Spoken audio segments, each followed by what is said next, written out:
Let's take a look at the making sense, check-in, and practice questions in 1.2.7. If you were not assigned the making sense questions and the check-in, then you can just skip ahead. So for this making sense question, it's a really good one. It says, as this balloon rises in the air gets colder. So you would expect the balloon to shrink. But the air pressure around the balloon also goes down. So this would cause the balloon to get larger. So how are you supposed to figure out what actually happened to the balloon? So we are talking about pressure. We're talking about the volume of the balloon. And we're talking about the temperature of the balloon. So we really need to know before versus after. And ultimately what we're looking for is what the heck happened ultimately to the volume of the balloon under its new circumstances. So let's make up some numbers here. If the pressure on the ground is 1 atmosphere, and let's say the balloon is 10 liters, and it's 25 degrees Celsius, so add 273, that's 298 Kelvin. The new pressure, let's say it drops, it gets cut in half high up in the atmosphere. I don't actually know if that's reasonable, but it's okay for right now because we are just modeling what happens when there's two variables.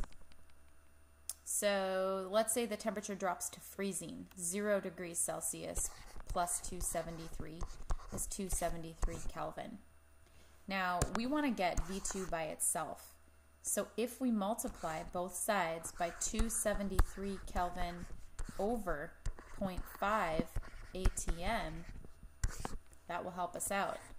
So I got to write this on both sides, 273 over 0.5 ATM. Now let's double check what's canceling out. 273 cancels out 273, 0.5 cancels out 0.5. Over here, Kelvin cancels out Kelvin, and ATM cancels out ATM. Now this side is ready to be plugged into the calculator because that's going to equal V2. So if I do 273 times 1 times 10 divided by 0.5 times 298, it's important to remember those parentheses when you punch this in, I get a final answer of 18 liters. So the balloon started at 10 liters, so the answer is that the pressure has more of an effect because the volume gets larger.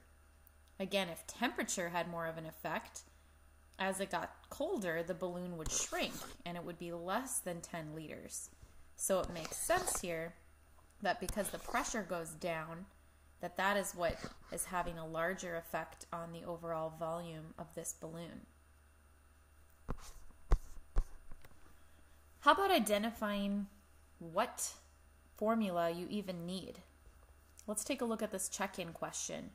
It says you've got a 2.3 liter sample. I know that's a volume. And it's got a pressure of 1 ATM at a temperature of 50 degrees Celsius. Key word here. What is the new pressure? I now know I can label that P2 and that P1. And then it says a second temperature. So now I can label that one T2 and that one T1. It says assume the volume stays the same. So that is our constant and we are not going to need that number. So this is Gay-Lussac's law. P1 over T1 equals P2 over T2. Now we need to plug numbers in. 1 ATM over, we cannot use 50 degrees Celsius because 0 degrees Celsius doesn't really mean 0 when it comes to gases, because a 0 temperature in degrees Celsius is still 273 Kelvin, and 0 Kelvin is when all motion stops. So we need to get this into Kelvin so we can really give an accurate answer here. So 273 plus the 50 comes out to be 323 Kelvin. Temperature 200 degrees Celsius plus 273 is equal to 473 Kelvin. So now we plug in these temperatures. 1 atm over 323 Kelvin is equal to P2 over 473 K. Now to get P2 by itself, I can multiply both sides by 473 Kelvin, because that way my numbers will cancel out, my Kelvin will cancel out, and I'll have my units in ATM. So we can punch this into our calculator. 473 times 1 divided by 323. My final answer here is 1.46 ATM. And now I have to think, does this make sense? Yes, this makes sense, because as the temperature goes up from 323 to 473, it makes sense that the pressure would go up if the volume stays the same, because the particles are colliding more. So it's going up from 1 to 1.46. They're moving faster and faster. Their speed goes up when their temperature goes up. Let's take a look at the practice questions. It says, look at this data and tell the equation that would best describe the relationship. Well, I'm noticing here that as x goes up from 2 to 6, y goes up from 4 to 12. So when one variable goes up, the other one goes up. That matches the direct formula, and you could plug in numbers to prove it. Here, as x goes down from, oh, they didn't put them in order, so let's put them in order. When x is 2, y is 32. When x is 8, y is 8. And when x is 16, y is 4. So as x goes up, y is going down.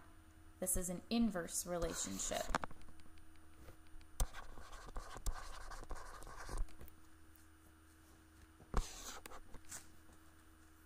Number 3 gives us a volume, a pressure, another volume, and it asks for the new pressure. So I know that that's going to be P2, that's going to be P1, V1, and V2. So this must be Boyle's law. First step, write out the equation. P1 times V1 equals P2 times V2. Second step, plug in the numbers. P1 is 1.5 ATM. It's good to write the units. V1 is 5.6 liters. P2 is unknown, and V2 is 4.8 liters. Now we've got to get P2 by itself. So we can divide both sides by the 4.8 so that P2 is all alone, isolating that variable. Now I'm going to show that 4.8 canceled out, liters cancels out, which is just going to leave the units ATM, which is good because I want the new pressure. So in my calculator, I'm going to type 1.5 times 5.6 divided by 4.8, and that comes out to be 1.8 ATM. Does this make sense? As the volume goes down from 5.6 to 4.8, the pressure went up from 1.5 to 1.8. So yes, this makes sense because the particles have less space. So they collide more and increase the pressure.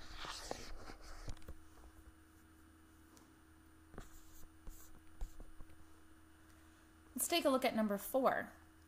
It says the temperature of air in a balloon at sea level, and they give you a pressure, is 25 degrees Celsius. if you take a balloon with you to Denver, where the pressure is only 0.85 atm, what is the new temperature?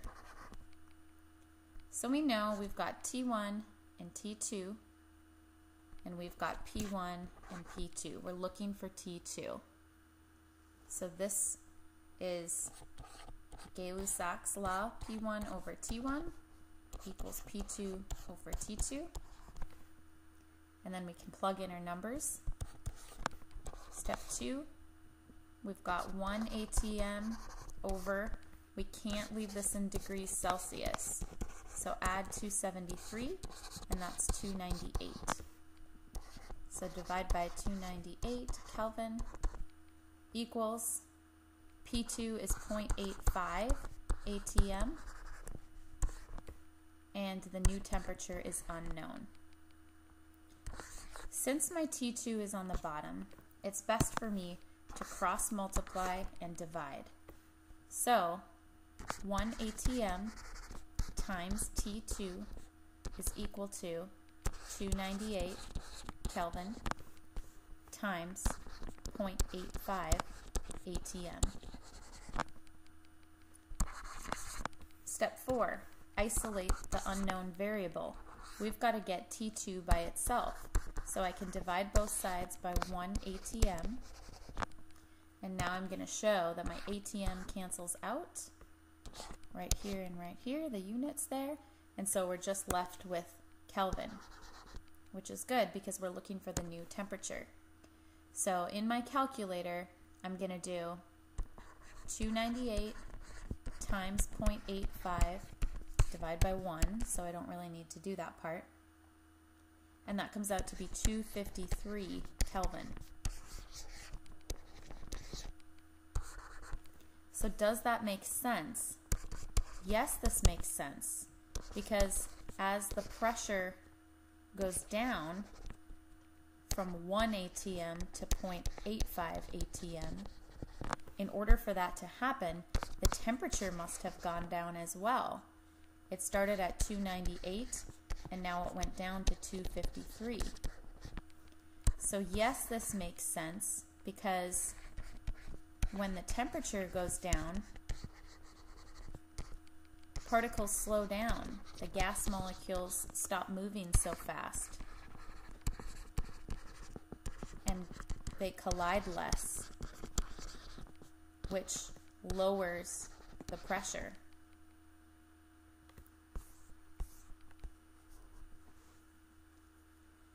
Number 5 brings in all the variables, and this is an optional challenge at this point because it's a little bit trickier to use all the variables. So let's do it.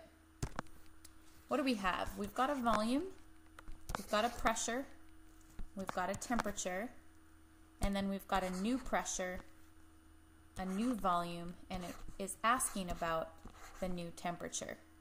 So this must be T1, these must be V2 and P2, and the original V1 and P1.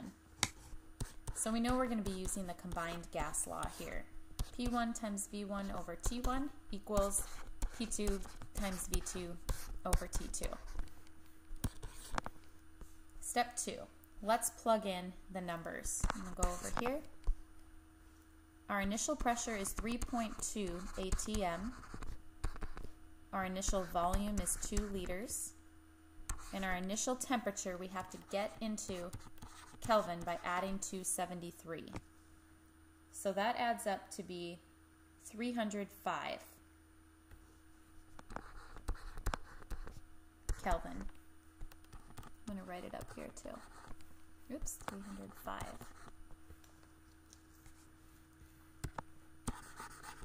It's going to bother me. It's too messy. Okay.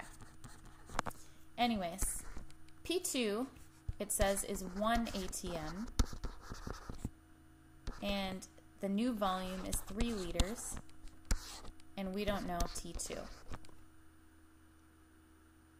So the best thing to do here is cross multiply and divide when our unknown variable is on the bottom. So we know that 3.2 atm times 2.0 liters times T2 is equal to 305 Kelvin times 1 ATM times 3.0 liters. Now I want to get T2 by itself. So I'm going to divide both sides by 3.2 ATM times 2 liters. I'm going to do that again over here. 3.2 ATM times 2 liters. And it's good practice to put, if you've got two numbers on the bottom, to put them in parentheses. What's going to cancel out here? 3.2 and 3.2, 2 and 2, and then here the units ATM and the units liters. So we're still going to have Kelvin, which is good because we're looking for a temperature. So now in my calculator, I'm going to plug in 305 times 1 times 3 divided by parenthesis 3.2 times 2. When I punch that in, I get 143 Kelvin. And let's think about if this makes sense. It's a little trickier, but we can do it. The pressure was going down from 3.2 to 1 ATM. So with just this information, we would expect as pressure goes down that the temperature must be going down. But at the same time, the volume was going from 2 liters up to 3 liters. So from this, we would expect the temperature to go up. Because when temperature goes up, the volume goes up. The original temperature was 305, so what must have been a bigger factor, and it looks like it here, is the pressure, because the temperature went down from 305 to 143. So even though the volume went up, the competing factor here had a larger effect on the temperature change. Last couple here, deadly chlorine gas occupies a certain volume at a certain temperature. What volume will it occupy at the second temperature? So I'm looking for V2, and this is a Charles law problem. V1 over T1 equals V2 over T2. And now I'm going to plug in my numbers. So 25 milliliters, and it's nice that it's already in Kelvin, divided by 300 Kelvin equals some question mark volume times T2 over T2, 600 Kelvin. Give myself a little space here. I want to get rid of that 600 so that I get V2 by itself. So I'm going to multiply both sides by 600 Kelvin. By doing this, I'm canceling out the 600 Kelvin on this side, and I'm canceling out the Kelvin, so I'm going to be left with milliliters. So, step 4 is in the calculator. That was step 3. Step 4 is to do 600 times 25 divided by 300, and that comes out to be 50 milliliters for the units. Then we have to ask ourselves, does this make sense? As the temperature is going from 300 to 600 Kelvin, does it make sense that the volume is going from 25 to 50? Well, if the temperature is speeding up, think about, or if temperature is speeding up the particles inside something like a balloon, it does make sense that the volume would be going up. As temperature doubles, so does the volume. And this makes sense because the particles move faster. They collide with the walls more and push the volume to be a larger volume. Particles move faster and push on flexible balloon walls, making it larger.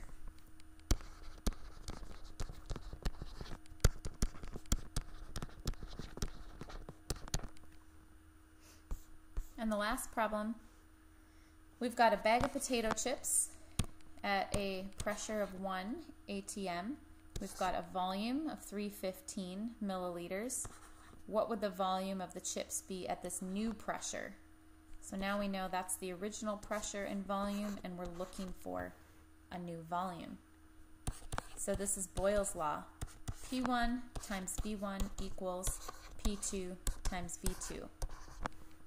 Let's plug in the numbers. 1 ATM times 315 milliliters is equal to, we know the new pressure. That's 0.775 ATM. We don't know the new volume. Step 3, we've got to isolate the variable V2. So to get it by itself, we divide by 0.775 ATM. So on both sides.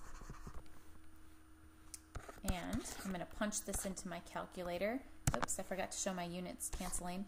This 0.775 cancels out on both sides completely. The ATMs cancel out, and so we know we're going to be left with milliliters, which is good because that makes sense with volume. So in my calculator, I'm going to do 1 times 315 divided by 0.775, and that is equal to 406 milliliters. And then we have to ask ourselves, does this make sense?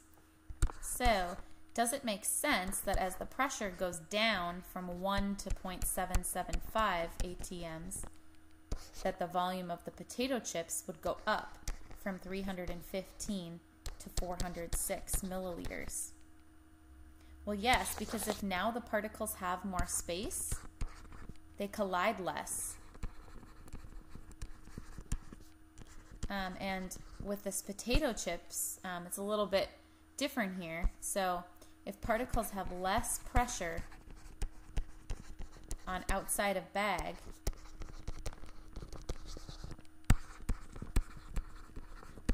particles inside, quote unquote, win and can push bag out.